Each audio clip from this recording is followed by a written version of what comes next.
کر لیں گے نا، پیٹ بھر لیں گے نا، تو یہ بات سمجھ میں نہیں آئے گی.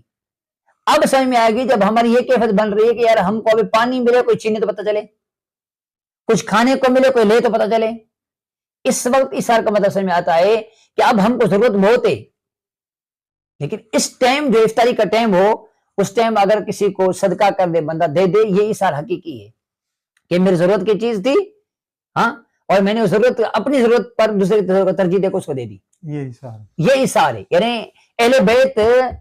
سے ایثار کا ثبوت سب سے پہلے یوں آتا ہے کہ وہ عمل صرف کہنے کے حد تک نہیں، اللہ کے حبیب علیہ السلام اور اللہ کے نبی پاک علیہ السلام کی جو اولاد اور اصحاب ہیں ان کے اندر کامل درجے کا تقویٰ، کامل درجے کا ایثار تھا. اسی طرح اگر جنگ میں جاتے ہیں صحابہ کرام کو واقعہ سنتے ہیں کہ کوئی چیز آتی ہے تو جو زخمی پڑا ہوتا ہے اس کو حالانکہ حاجت ہوتی ہے، وہ دوسرے کو دیتا ہے کہ اس کو دوسرا ضرورت ہے اس کی، اب اس کو دے دو. وہ پانی اس کی طرف بڑھاتا ہے، وہ کہتا ہے وہ مار رہا ہے اس کی ضرورت